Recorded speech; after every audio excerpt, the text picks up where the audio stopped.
ডিভোর্সে ২ মাস হতে না হতেই দ্বিতীয়বারের মতো বিয়ের লাল নীল বাতিতে সজ্জিত হলো হৃদের বাড়ি। হৃদ আমার প্রাক্তন স্বামী। ভালোবেসেই বিয়ে হয়েছিল আমাদেরও। তবুও বিয়ের ৩ মাসের মধ্যেই ওই বাড়ি ত্যাগ করতে হয়েছে আমাকে। ভালোবাসার কোনো কমতি ছিল এমনটিও নয়। তবে ভাগ্য সবসময় সহায় হয় না। মানুষের ভালো গুণের সাথে কিছু খারাপ গুণও থাকে। এক মন দুধে এক ফোঁটা চুল যেমন পুরো দুধটা নষ্ট করে দেয়, তেমনি জীবনে কিছু ভুল চিন্তাভাবনা, ভুল সিদ্ধান্ত একটা জীবন শেষ করে দিতেই যথেষ্ট। বাবা মায়ের একমাত্র সন্তান আমি। শখ করে নাম রেখেছিল পুতুল। জীবনটাও যে পুতুল খেলার মতো হবে তা কি আর জানা ছিল? মধ্যবিত্ত পরিবার, ছোট সংসার, বাবার একার উপার্জনে ভালো মতোই চলত। তবে আমাকে উচ্চশিক্ষায় শিক্ষিত করতে গিয়ে নিজেদের শেষ বয়সের জন্য তেমন কিছুই জমাতে পারিনি আর। হৃদের সাথে আমার সম্পর্ক দীর্ঘ ৫ বছরের। ভার্সিটি থাকাকালীন সময়েই নিজের অজান্তে ভালোবেসে ফেলি। আমার মেন্টালিটির সাথে তার খুব মিলত। আমার ইচ্ছে অনিচ্ছার গুরুত্ব, আমার প্রতি সম্মানবোধ, সব দিক থেকেই হৃদ ছিল পারফেক্ট। তাই আর না করতে পারিনি। লেখাপড়া শেষ করে ২ বছর হলো দুজন ভালো একটা জব করছি। বাড়ি থেকে মা বাবা বারবার বিয়ের কথা বললে এড়িয়ে যেতাম, কিন্তু হৃদও বারবার বিয়ের জন্য বলতে থাকে। আমি যতই এড়িয়ে যাই তবু একই কথা, লেখাপড়া শেষ, চাকরি করছি তো, বিয়ে করতে সমস্যা কোথায়? অবশেষে বলতে বাধ্য হলাম, আমি বিয়ে করলে আমার বাবা মাকে কে দেখবে? তারা তাদের জীবন শেষ করেছে আমাকে লেখাপড়া করিয়ে। এখন তাদের শেষ বয়সে আমি কি করে তাদের একা করে চলে যাব? আমার প্রশ্নের উত্তরে হৃদ কোনো উত্তর দিতে পারেনি। তবে বেশিক্ষণ চুপ করেও থাকিনি। কেন? তুমি তো চাকরি করছোই, তাদের দেখাশোনার জন্য যা খরচ লাগে দিবা। আর আমাদের বাড়ি তো বেশি দূরে না, চাইলেই দেখে আসতে পারবা। সেদিন তার কথায় কিছুটা স্বস্তি পেলেও ভিতরে কেমন একটা ভয় কাজ করলো। যদি পাল্টে যায় মানুষটা। বরাবরের মতোই এড়িয়ে গেলাম বিয়ের কথা। কিন্তু হৃদ তার মা বাবাকে নিয়ে আমাদের বাড়িতে যায়। আব্বু আম্মু সবটা শুনে রাজি হয় বিয়ের জন্য। আমি রাতে বাড়ি গেলে বাবা হাত ধরে কাছে নিয়ে গিয়ে বসায়। চোখের পানি টলমল করছে। বুঝতে পারছি কিছু বলতে চাচ্ছে, পারছে না। কি বলবা বাবা, বলো। একটা কথা রাখবি মা? কি কথা বলো? আমি তোমাদের কোনো কথা রাখিনি বলো তো? তা তো রাখিসই মা, তবে তোকে না জানিয়ে আমি একটা ভুল করে ফেলেছি। কি ভুল? হৃদ এসেছিল তার বাবা মাকে নিয়ে। তাদের আমি কথা দিয়ে দিয়েছি তোর বিয়ের।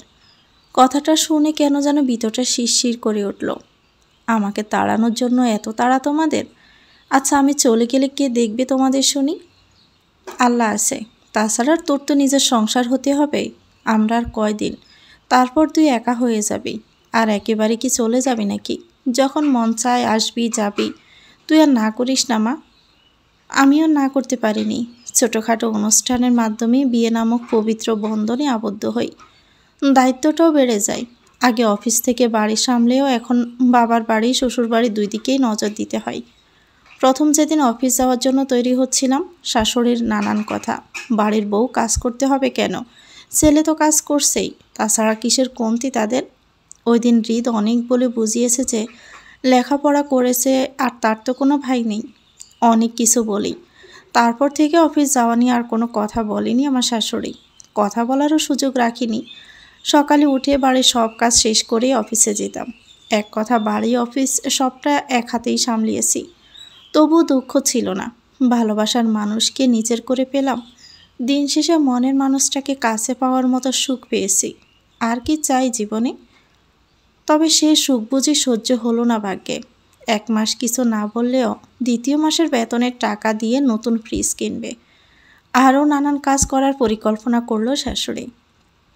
সেদিন আর চুপ করে থাকতে পারিনি। বলতে হয়েছে, মা, ফ্রিজ তো আছেই বাড়িতে, এটা দিয়েই তো চলে যায়। তাহলে নতুন ফ্রিজ কেন লাগবে এখন? আর টাকা দিয়ে এসব করে ফেললে আমার বাবা মাকে টাকা কি করে দিব? তাদের খরচ কিভাবে দিব? শর্ট পড়ে যাবে তো। আমার কথায় শাশুড়ি মেয়ে এমনভাবে রিয়েক্ট করলো, মনে হয় তাদের সংসারের একমাত্র উপার্জনের উৎস আমি। আর সেই টাকা আমার বাবা মাকে দিলে তাদের না খেয়ে মরতে হবে। তার এক কথা, আমার বাড়ির বউ চাকরি করবে। সে চাকরির টাকা এই বাড়ির কোনো কাজেই না আসলে চাকরির দরকার নাই। রাতে হৃদের কাছে কেঁদে কেটে হাজারটা কথা শোনাতে বলিনি আমার শাশুড়ি। আমি নাকি সংসারে মনোযোগী না, তাদের সংসার শেষ করছি। বিয়ে 2 মাস না হতে তার মুখে মুখে তর্ক করি এবারে সব নাকি বাবার বাড়ি নেওয়ার চিন্তা। এমন বউ ঘরে থাকলে কখনো আয় উন্নতি হবে না, এমন আরও হাজারটা শব্দ। বিয়ের আগে যে মানুষটা আমার হাতে হাত রেখে বলতো এত চিন্তা কিসের, আমি তো আছি, কেউ কিছু বললে আমি দেখব, আমার সাত বউকে কেউ কিছু বলার সাহসই কেউ পাবে না, সে মানুষটা আজ এত এত কথার প্রতি উত্তরে একটা শব্দ করেনি। উল্টো আমাকে জিজ্ঞেস করলো তার মায়ের সাথে কেন আমি তর্ক করেছি। সত্য মিথ্যে যাচাই করারও প্রয়োজন মনে করেনি একটিবার। কাছের মানুষের রূপ বদলে যাওয়া কতটা যন্ত্রণা তা বলে বোঝানো যাবে না। এত কিছুর পরেও মুখ বন্ধ করে দিন কাটাচ্ছিলাম। আমার শাশুড়ি যখন দেখলো আমাকে বলে কোনো লাভ হয়নি, তখন আমার বাবার কাছে ফোন দিয়ে বলল, দেখেন ভাই, কি করে যে বলি, তবু বলতে হচ্ছে, আপনার মেয়েটা আর সংসারই মনোযোগী না। বাড়ির বউ বাহিরে কাজ করে, লেখাপড়া করছে, এই যুগের মেয়ে তো চাকরি করে ঘর সামলাতে পারে, করুক না চাকরির সমস্যা নাই। কিন্তু আপনার মেয়ে তো নিজের সংসারে খেয়াল করে না, তার নিজের ভবিষ্যতের চিন্তা তো মাথায় নেই, সারাক্ষণ আপনাদের বাড়ির চিন্তা। সুযোগ পেলে আপনাদের বাড়িতে চলে যায়, তা না হয় যাক। তো বলি কি বেয়াই, আপনার মেয়েকে একটু বুঝিয়ে বললেন, আপনার তো তেমন বয়স হয়নি, একটা কাজ তো করতেই পারেন, মেয়েটারও তো ভবিষ্যৎ আছে। আমি আর কয়দিন বাঁচব, আসি বলে ভাবতেছি। এখন সংসারে মন না দিলে আমি মরে গেলে আমার ছেলের সংসারটা যে জলে ভেসে যাবে। তা বাইসব কিছু মনে করবেন না, বুঝিনি তো, আমি তো ছেলে মেয়ের ভালোর জন্যই বলি। তা রাখি, আমার কথাগুলো একটু ভেবে দেখবেন। কথাগুলো বলে কল কেটে দিল। অফিসে কাজ তাড়াতাড়ি শেষ করে সোজা বাড়িতে আসি বিকেলে। বাবার চোখে আবছা জলের কণা স্পষ্ট আমি দেখতে পারছি। বাবা বলল, আজ আবার কেন আসলি? 4-5 দিন আগেই না গেলি? তোর তো সংসার আছে নাকি? বেতন পেয়েছি আজ, তাই আসলাম টাকা দিয়ে যেতে। আর আমি আসায় কি হয়েছে? কেউ কি কিছু বলেছে? তোর টাকা লাগবে না, আর অনেক করেছিস, এবার নিজের সংসারের জন্য কিছু কর, নিজের ভবিষ্যতের চিন্তা কর, আমি কোনো একটা কাজ জোগাড় করে নিব। বাবার এসব কথার পর আর বুঝতে বাকি রইল না ওই বাড়ি থেকে কেউ কিছু বলেছে। বাবার ফোন চেক করে দেখলাম শাশুড়ির কল এসেছিল।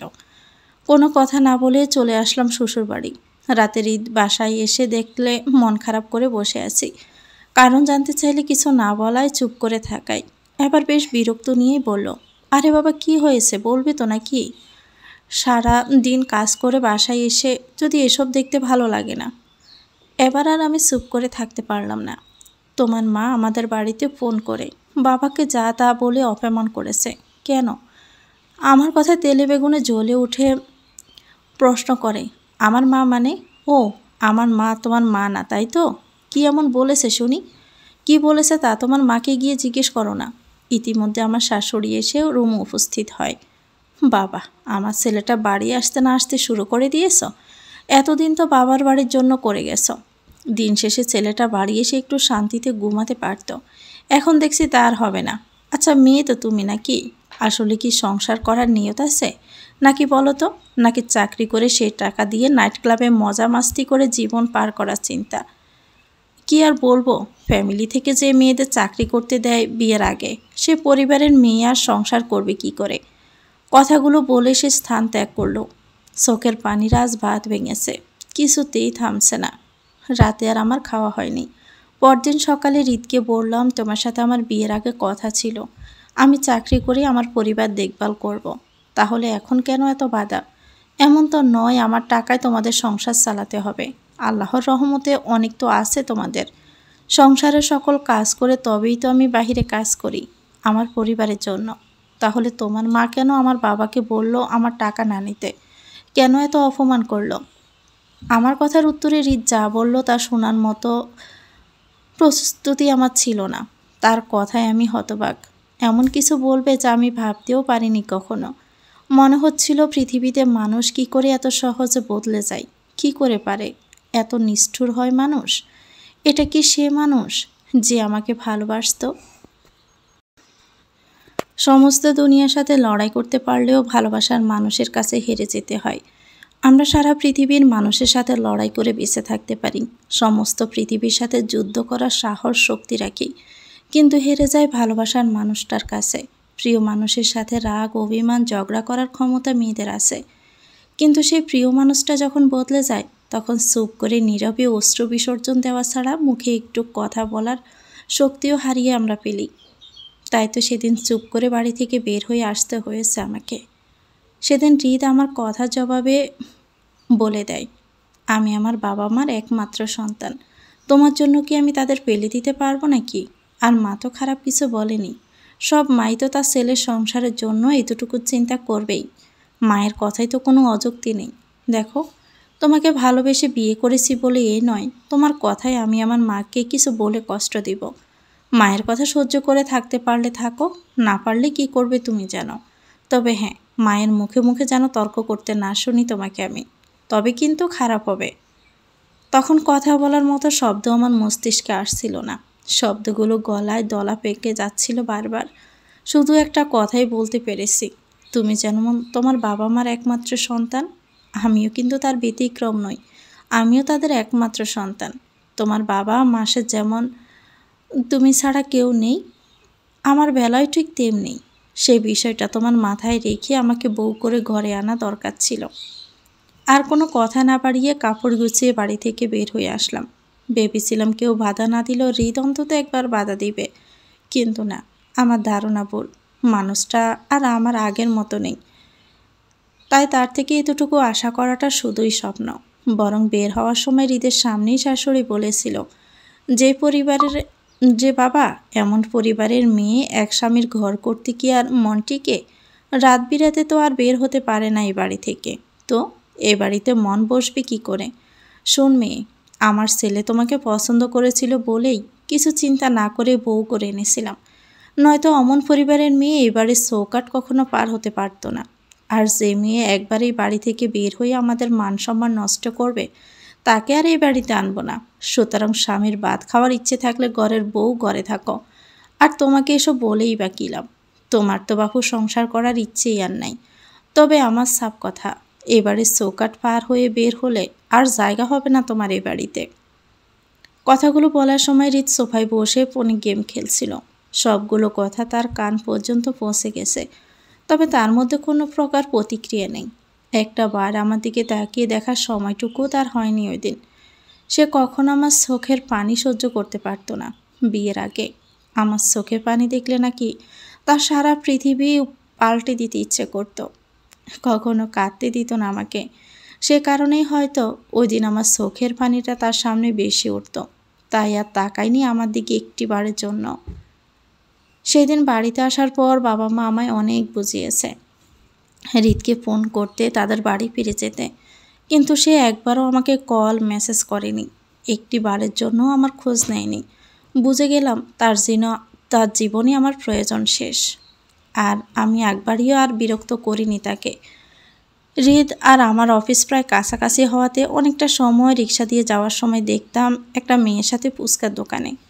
সেই দোকান খানের ফুচকা আমার সব থেকে বেশি পছন্দের ছিল। এটা সেই দোকান যেখানে সময় পেলেই আমাকে নিয়ে যেত। আমি অভিমান করলে ওই দোকানের ফুচকা খাইয়ে আমার রাগ ভাঙাতো। এখনও সেই দোকানে যাই, তবে পুতুলের জায়গাতে অন্য একটা মেয়ে। ইস, কত স্মৃতি!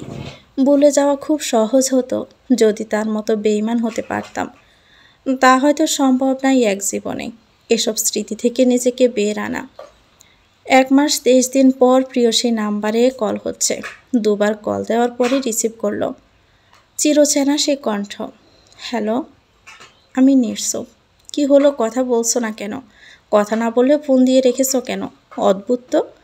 বুঝতে আর বাকি রইল না সে আমার কল পেয়ে বিরক্ত। আমার রাগ, অভিমান, কষ্টের বিন্দুমাত্র তোয়াক্কা সে করে না এখন আর। তাই আর চুপ করে না থেকে প্রশ্ন করে বসলাম, কে মেয়েটা যার সাথে প্রায় সময় ফুচকার দোকানে দেখি? তিশা। কি হয় তোমার? কাজিন বলা চলে। এই জন্য কল করেছ? কিছু বলার থাকলে বলো, অনেক কাজ আছে, মেহমানরা আসবে। বুঝলাম মুখ ফসকে কথাটা বলে ফেলেছে। আমি খোঁজ নিয়েছি, তিশা মেয়েটা তার ছোটো খালার ননাসের মেয়ে, তার মায়ের পছন্দের। মেয়েদের বাড়ির অবস্থা বেশ ভালো, 1 ভাই 1 বোন। আজ বিকেলে তিশা আর হৃদের এঙ্গেজমেন্ট, তাই কল দিয়েছি। তো বিয়ে কবে করছো? না জানিয়ে এঙ্গেজড করছো কেন? কি ভাবছো বাধা দিব? আর যে মানুষটাই আমার নেই তাকে অন্য কারো হতে দিতে বাধা কেন দিব? কি লাভ তাতে? সব খবরই তো দেখে রাখো। তাহলে কি আর করার? তুমি তো আমার কথা চিন্তা করলে না। তোমার জীবনে আমার থেকে তোমার মা বাবার গুরুত্ব বেশি। ওদিন মা এত করে বলার পরও তুমি বাড়ি থেকে বের হয়েই গেলে। আর জানোই তো, আমার মা এক কথার মানুষ। তাছাড়া সংসার সামলানোর জন্য একজন তো লাগেই, তাই না? আমার আর কি করার আছে বলো? ও সেটাই তো। তবে ডিভোর্স লেটারটা কবে পাঠাচ্ছেন মিস্টার রিদ?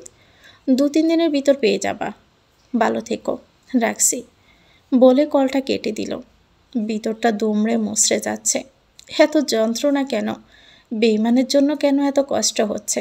আচ্ছা, মানুষ কি করে পারে ভালোবেসে আবারও সে ভালোবাসার মানুষকে ভুলে যেতে? তার জায়গায় অন্য কাউকে বসাতে কি করে পারে? তাদের কি একটুও মনে পড়ে না আগের কথাগুলো?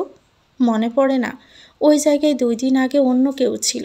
কত স্বপ্ন, কত স্মৃতি, সব কি করে ভুলে যায় মানুষ? আচ্ছা, আমার প্রিয় মানুষটার স্পর্শ অন্য কেউ পাবে। আমার সাথে দেখার স্বপ্নগুলো অন্য কেউ পূরণ করবে। আমার ব্যবহৃত বালিশে অন্য কারো গুম হবে শান্তিতে। আমার সংসারটা অন্য কারো হাতে চলেছে। ভাগ্যের নির্মম পরিহাসে। ইস, আমি যদি জানতাম কি উপায়ে এত স্মৃতি ভোলা যাবে। 12 দিন আগে ডিভোর্স পেপার আমার কাছে। খুলে দেখিনি, সাইনও করিনি। যত্ন করে রেখে দিয়েছি আজকের জন্য। আমার সাইন করা নিয়ে হৃদের কোনো প্রকার তাড়া নেই। কারণ জানে আমি তার বিয়েতে কোনো প্রকার ঝামেলা করব না। আমিও রেখে দিয়েছি আজকের দিনের জন্য। আজ তার বিয়ে তিশার সাথে। মনে মনে ঠিক করে রেখেছি, যখন তিশাকে কবুল করবে ঠিক তখনই আমি ডিভোর্স পেপারে সাইন করব। তিশাকে কবুল করার আগ মুহূর্ত পর্যন্ত মানুষটা আমার নামে থাকুক, আমার স্বামী থাকুক। আমার অপেক্ষার প্রহর শেষ করে সে তিশাকে কবুল বলেছে আরও 5 মিনিট আগে। আমার পরিচিত একজনের মাধ্যমে খবরটা পাই। আমারও এখন সকল আবেগ পিছনে ফেলে পেপারে সাইন করে ফেলা উচিত। হাত কাঁপছে। ভালো করে দরজাটা লাগিয়ে এসেছি। আমার কান্না, কষ্ট কোনোভাবেই যেন পরিবার না দেখে। কাঁপা কাঁপা হাতে পেপারে সাইন করতে চোখ দুটো ঝাপসা হয়ে উঠেছে। ডিভোর্স পেপারের সাথে খামের ভিতর আরও একটা চিঠি রাখলাম ভাঁজ করে। কাল সন্ধ্যায় লিখে রেখেছি। আস্তে আস্তে চোখ দুটো বন্ধ হয়ে আসছে। 3 দিন পর নিজেকে হাসপাতালের বেডে আবিষ্কার করি। টিপ টিপ করে চোখ খুলতে পাশে মাকে দেখতে পাই। শাড়ির আঁচল দিয়ে মুখ মুছছে। আর একটু ভালো করে মনে করতে মনে পড়ে ওই দিন পেপারে সাইন করে আমি জ্ঞান হারিয়ে ফেলি। তারপর আর কিছু মনে নেই। হয়তো অনেক বেশি আঘাতে নিজেকে সামলাতে পারিনি। ওদিন পারিবারিকভাবে রেজিস্টার হলেও আজ 2 মাস পরে দুমদাম করে অনুষ্ঠান হচ্ছে তিশার হৃদের বিয়ের। পেপারটা আর সময় করে পাঠানো হয়নি হৃদের কাছে। এমনটা নয় ইচ্ছে করেই পাঠাইনি। আজ সন্ধ্যায় পাঠিয়ে দিয়েছি। তার শেষ স্মৃতিটুকু পাঠিয়ে দিয়েছি তার কাছে, সাথে আমার লেখা শেষ স্মৃতি। আর কোনো দিন দেখা না হোক আমাদের। সুখে থাকুক আমার প্রিয় মানুষটা অন্য কারো সাথে। প্রিয়, আমাকে বিরহের বেদনা দিয়ে আজ তুমি অন্য কারো বাসরে। চাইলে আমিও ভালো থাকতে পারতাম, যদি না তোমার মতো স্বার্থপর হতে পারতাম। তোমার মতো পুরনো সব স্মৃতি মুছে নতুনে মগ্ন হতে পারতাম। নিজেকে সুখের জন্য দায়িত্ব বিসর্জন করতে পারতাম, কিন্তু আমি পারিনি এসবের কিছুই। তোমার কাছে যেমন তোমার পরিবারের দায়িত্ব আগে, আমার কাছেও তেমনি। তাই দায়িত্ব কাঁধে নিয়ে জীবন থেকে তুমি নামক সুখটাকে কবর দিলাম এখানেই। ভালো থেকো অনেক বেশি। আমি নেই। জানি না তিশা কেমন করে তোমার যত্ন নেবে। অবশ্য সব মেয়েদের কাছেই তাদের জীবনের থেকেও স্বামীর সন্তান আগে থাকে। তিশা হয়তো আমার থেকে বেশিই নিবে। আমার সাথে তো আর থাকা হলো না। তিশার প্রতি খেয়াল রেখো। মেয়েরা যত্নের পাগল, ভালোবাসার কাঙাল। অবহেলা মেয়েরা সহ্য করতে পারে না। সব সহ্য করে সংসার করা যায়। শ্বশুর শাশুড়ির সকল কথা, নির্যাতন সব সহ্য করা গেলেও স্বামীর অবহেলা আর নিজের স্বামীর পাশে অন্য নারীকে সহ্য করে সংসার করা যায় না। ইচ্ছে করে মরে যেতে। জানো, আমারও ইচ্ছে করছে মরে যেতে। তবে মরলে চলবে না। আমার বেঁচে থাকাটা জরুরি। আমার জন্য না হোক, আমার পরিবারের জন্য হলেও। তবে একসাথে থাকতে গেলে কখনো কখনো সংসারের সমস্যা দেখা দিতেই পারে। তাই বলে সংসার ভেঙে দিও না, সমস্যার সমাধান করে নিও। তোমার মেয়ে বাবুর অনেক স্বপ্ন ছিল। দোয়া করি তোমাদের পরীর মতো একটা প্রিন্সেস হোক। তোমার রিদিমণি। তোমাদের সুখের কামনা করছি। ইতি, তোমার বলে যাওয়া অতীত। চিঠি পড়তে পড়তে চোখের কোণে দুফোঁটা পানি এসে ভিড় করছে। তিশা বাসর ঘরে অপেক্ষা করছে। বারান্দায় দাঁড়িয়ে এতক্ষণ পুতুলের শেষ কথাগুলো পড়তে নিজের অগোচরে কখন চোখের পানি জড়ে পড়ছে খেয়াল নেই। সকল আবেগ ফেলে এখন তিশার কাছে যাওয়া দরকার। যে কষ্ট একজনকে দিয়েছি তা দ্বিতীয়বারের মতো অন্যজন না পাক। প্রথমবারের মতো এবার আর ভুলগুলো আঁকড়ে না ধরো কামাই। সকল পিছুটান এখানেই ফেলে রুমে গেলাম। এখানেই সমাপ্তি ঘটক জীবনের অতীত নামক অধ্যায়ের। 7 বছর পর চিড়িয়াখানায় এসেছি আমার 2 মেয়েকে নিয়ে, রিম আর জিম। রিম খুবই চঞ্চল হলেও জিম একদমই শান্ত প্রকৃতির একটা মেয়ে। তবে বেশ কয়েকদিন ধরে ভাইনা ধরেছে চিড়িয়াখানায় নিয়ে আসা চাই তাদের, তাই সকল ব্যস্ততা ফেলে আজ নিয়ে এসেছি। এই কয়েক বছরে সব কিছুর পরিবর্তন হয়েছে অনেক। বাবা মারা গেছে প্রায় 3 বছর আগে। মায়ের শরীরটাও তেমন ভালো থাকে না। সেই প্রিয় তার সংসারের সাথে তার শহরটাও ছেড়েছি 7 বছর আগেই। একই শহরে প্রিয় মানুষের সাথে থাকার মতো ভাগ্য আমার নেই। চাকরির সুবিধার জন্যই অন্য শহরে বদলি করে দেয়। তারপর আর যাওয়া হয়নি, ইচ্ছে করেই যায়নি।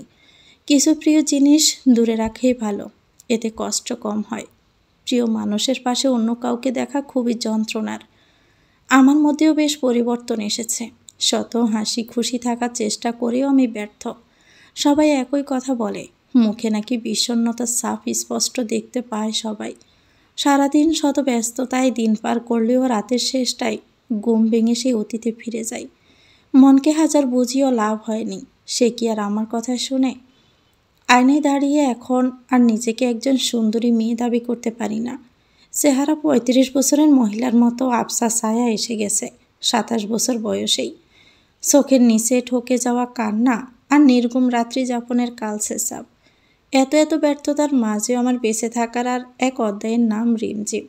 রিমঝিম আমার সন্তান। সারাদিনের ক্লান্তি শেষে বাড়িতে এসে যখন একাকিত্ব গ্রাস করত, তার সমাপ্তির জন্য অনাথ আশ্রম থেকে 2টা মেয়েবাবু আনার বুদ্ধি আমার কলিগ নীরব দেয়। নীরব আমার জীবনের সবটাই জানে। সব জেনে শুনেই আমায় দ্বিতীয়বারের মতো বিয়ের প্রস্তাব দেয়। তবে আমি রাজি না থাকায় আর জোর করেনি। তার কাছে আমার জীবনের সিদ্ধান্ত আমি যা নেই সেটাই ভালো। লোকটা ভালোই, তবে দ্বিতীয়বারের মতো কাউকে বিশ্বাস করে স্বীকৃতি দেওয়ার মনোবল আমার আর নেই। তাই সারা জীবন একাই থাকতে চাই। ভালোবেসে ভালোবাসার মানুষকে সুখে থাকতে দেওয়ার নামই হচ্ছে ভালোবাসা। সেই থেকে রিম আর জিমকে আমার কাছে এনে আমার পরিচয়ে মানুষ করছি তাদের। রিম জিমের মুখের মা শব্দটা যখন কর্ণদ্বার প্রবেশ করে বুকের ভিতর শীতল হাওয়া বয়ে যায়। মনে হয় এই তো সুখ, জীবনে অপূর্ণ কিছু বাকি নেই। তার মাঝেই নিজেকে জীবনের মানে খুঁজে পাই। আমার বেঁচে থাকার শেষ অবলম্বন। তাদের আবদার পূরণ করতে গিয়ে আবারও দেখা মিলল পুরনো সে চিরচেনা প্রিয় মুখটার।